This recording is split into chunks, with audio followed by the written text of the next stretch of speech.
ஒரு வயசுல என்ன நடந்துச்சுன்னு நினைவு மன இருக்காது. அம்மா வயிற்றுக்குள்ள இருக்கும்போது என்ன நடந்திருக்கும்னா நிச்சயமா நினைவு இருக்காது.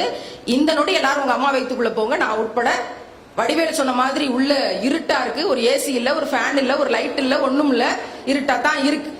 10 மாசம் ஆயிருச்சு, வளர்ந்து முடிச்சிட்டீங்க. உங்களோட தலை மேல இருக்கு, கால் கீழே இருக்கு. தலை கொஞ்சம் கொஞ்சமா திரும்பி கீழே வரணும், கால் மேல போகணும். இந்த ஸ்விம்மிங் பூல்னு சொன்ன பனிக்கூடம் உடஞ்சு கீழே ஓடிக்கிட்டு இருக்கும். வாளி வாளியாக ரத்தத்தை பிடித்துக் கொண்டிருப்பார்கள் செவிலியர்கள், மருத்துவர்கள். அந்த கருப்பை சப்பாத்திக்கு மாவு பணைற மாதிரி சுருங்கி விரிய ஆரம்பிச்சிடும். ஒவ்வொரு முறை சுருங்கி விரியும் போதும் இவ்வளவுதான்ப்பா உங்க அம்மாக்கு வலிச்சிருக்கும். வார்த்தைகளால் சொல்ல முடியாத வலி. எல்லாரும் நண்பன்ற ஒரு திரைப்படம் பார்த்திருப்பீங்க. அதுல ஒரு குழந்தை பிறக்கிற காட்சி காட்டியிருப்பாங்க. அக்கா இங்க கத்தி கொண்டிருப்பா, தங்கச்சி டாக்டர் வேற இடத்துல இருப்பா, நடுவுல ஒரு சொல்லிக்கிட்டே இருப்பா கம்ப்யூட்டர் வழியா. என்ன சொல்லுவா? ஆலிஸ்வெல் குழந்தை பிறந்த பின்னாடி சொல்றது, குழந்தை பிறக்கிறதுக்கு முன்னாடி புஷ் அப்படின்னு சொல்லுவா. நல்லா படம் பார்த்திருக்கீங்க, வாழ்த்துக்கள்.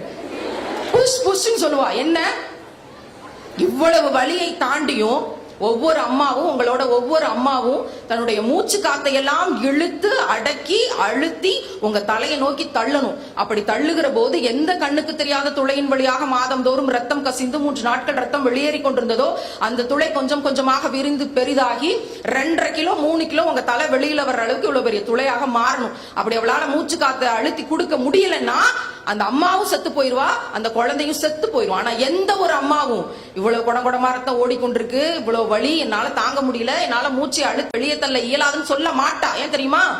10 மாதம் ஒவ்வொரு குழந்தை வயிற்றுக்குள்ள வச்சு இந்த குழந்தையோட கண்ணு எப்படி இருக்கும், மூக்கு எப்படி இருக்கும், காது எப்படி இருக்கும், வாய் எப்படி இருக்கும், எப்படி என்ன பார்த்து சிரிக்கும், எப்ப அம்மான்னு சொல்லுன்ட்டு அந்த குழந்தை கூடயே 10 மாசமா உள்ள தினமும் கற்பனையில பேசி பேசி சிரிச்சு விளையாட்டு கொண்டிருந்தால அந்த குழந்தைய உயிரோட வெளியே கொண்டு வரணுங்கிறதுக்காக தான் செத்தாலும் பரவாயில்லை, என் பெண் பிள்ளையை நான் உயிரோடு கொண்டு வருவேன், என் ஆண் பிள்ளையை உயிரோடு வெளியே கொண்டு வருவேன்னு 1000 யூனிட் வலி தாங்கி கிட்டத்தட்ட 100 தடவை செத்து பொழைச்சு உங்க ஒவ்வொரு உயிரையும் இந்த உலகத்துல கொண்டு வந்து உங்களோட அம்மா கொடுத்திருக்காங்க.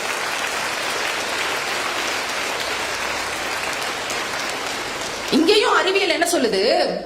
ஆணோ பெண்ணோ ஒரு மனித இனத்தால 10 யூனிட் வலியை தான் தாங்க முடியும். 11 யூனிட் வலி வந்துருச்சுன்னா அந்த உயிர் செத்து போயிரும். ஆனா ஒவ்வொரு அம்மாவும் ஒரு குழந்தையை வெளியே கொண்டு வரும்போது 1000 யூனிட் வலி தாங்கி 100 தடவை செத்து பொழைச்சு கொண்டு வரானா இந்த உலகத்தின் ஆகச்சிறந்த ஆளுமை யார் அப்படின்னு எங்கேயாவது கேட்டாங்கன்னா காந்திஜி, நேதாஜி, அப்துல் கலாம் இவர்களெல்லாம் சொல்வதற்கு முன்னாடி இந்த உலகத்தின் ஆகச்சிறந்த ஆளுமை 1000 யூனிட் வலி தாங்கி 100 முறை செத்து பிழைத்து என்னை உயிரோடு கொண்டு வந்த என்னுடைய அம்மாதான் எனக்கு உலகத்தின் மிகச்சிறந்த ஆளுமைன்னு ஒவ்வொரு பிள்ளையும் சொல்லணும். இந்த கைதட்டு பத்தாது நினைக்கிறேன் உங்க அம்மாக்கு.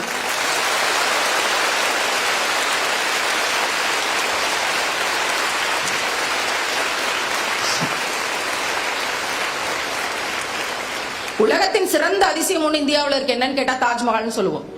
என்ன கேட்டா சிமெண்ட், செங்கல், பளிங்குக்கல், சலவைக்கல் கட்டிடங்கள் எல்லாம் அதிசயங்கள் கிடையாது. எது தெரியுமா அதிசயம்? தொப்புள் கொடியை வெட்டுன அடுத்த 1 மணி நேரத்துல அது வரைக்கும் மார்பகங்கள்ங்கிற கருவி எதற்காக இருந்துச்சுன்னு அவளுக்கே தெரியாது. அந்த கருவி வேலை செய்ய ஆரம்பிக்கும், ரத்தத்தை எல்லாம் பாலாக மாற்ற வேலை செய்ய ஆரம்பிக்கும். இது அதிசயம் கிடையாது. எது தெரியுமா அதிசயம்?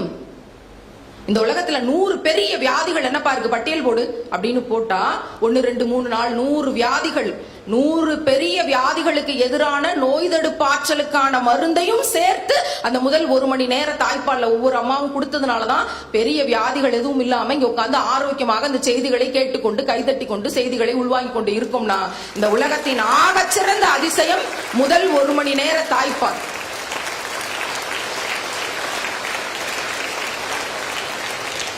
இவ்வளவு தூரம் கைதட்டுறோம், இவ்வளவு தூரம் அம்மா அப்படிங்கிற ஒரு பெருமையை நினைச்சு உள்வாங்குறோம், இவ்வளவு தூரம் கண்ணீர் சிந்துறோம். இவற்றையெல்லாம் கேட்டு எத்தனை பேர் அம்மா சொல் பேச்சை மட்டும் கேட்கிறோம்? எத்தனை பேர் அவளை கடினப்படுத்தாம இருக்கோம்? எத்தனை பேர் அவளை அழ வைக்காம இருக்கோம்? படின்னு சொன்னா உனக்கு ஒரு வேலையே இல்லையான்னு எத்தனை பேர் கேட்காம இருக்கோம்? நாங்கெல்லாம் காலேஜுக்கு போயிட்டு எங்களுக்கு எல்லாம் தெரியும், எல்லா அறிவாற்றலும் இருக்கு, செல்போன் வந்துருச்சு, உலகமே என் கையில இருக்கு, FB இருக்கு, வாட்ஸ்அப் இருக்கு, எனக்கு நீ அம்மா தேவையில்லை அப்படிங்கிறது வெளிப்படையா சொல்லல, அவ்வளவுதான். ஆனா முக்காவாசி இங்க நடக்கிறது எல்லாமே அப்படித்தான் இருக்கு. நான் பல அம்மாக்களிடம் பேட்டி எடுக்கிறேன், அனாதை போலதான் உணர்கிறேன் அம்மாக்கள் எல்லாம் சொல்றாங்க. இன்னைக்கு வீட்டுக்கு போவீங்களோ இல்ல ஹாஸ்டல் இருந்து அம்மாட்ட பேசுவீங்களோ, போன்ல பேசினாலும் சரி, நேர்ல போய் பார்த்தாலும் சரி, அம்மாக்கு ஒரு முத்தம் கொடுத்துட்டு ஒரு சாரி, ஒரு தேங்க்ஸ் சொல்லிருங்க. அம்மா இவ்வளவு தூரம் கடினப்பட்டு என்ன பெத்தெடுத்த காட்சி இன்னைக்கு கற்பனை பண்ணி பார்த்தேன், சபரிமலா அம்மா பேசினாங்க, அதுக்காக தேங்க்ஸ். இனி எந்த சூழ்நிலையிலும் உன் கண்ணில் கண்ணீர் வர்ற மாதிரி நான் நடந்து கொள்ள மாட்டேன். தெரிஞ்சோ தெரியாமலோ நடந்து கொண்டிருக்கேன், அதுக்காக ஒரு சாரின்னு சொல்லிட்டு ஒரு முத்தத்தை கொடுங்க. இன்னைக்கு அப்படி நீங்க பேசும்போது உங்க அம்மா மறுபடியும் பிறந்து வந்திருப்பா. அந்த சிறு மகிழ்ச்சியை ஒவ்வொரு பிள்ளையும் கொடுக்கணும். நீங்க முத்தம் கொடுப்பீங்களோ கொடுக்க மாட்டீங்களோ, சாரி தேங்க்ஸ் சொல்லுவீங்களோ சொல்ல மாட்டீங்களோ, அதை பத்தி எனக்கு கவலை இல்லை. ஆனால் என்னோட அம்மா கண்ணில் கண்ணீர் வர்ற மாதிரி என் வாழ்க்கை இருக்காது. என் அம்மாவை கஷ்டப்படுத்துற மாதிரி இனி எந்த சூழ்நிலையிலும் நான் நடந்து கொள்ள மாட்டேன்னு உறுதிமொழி எடுத்துக்கோங்க.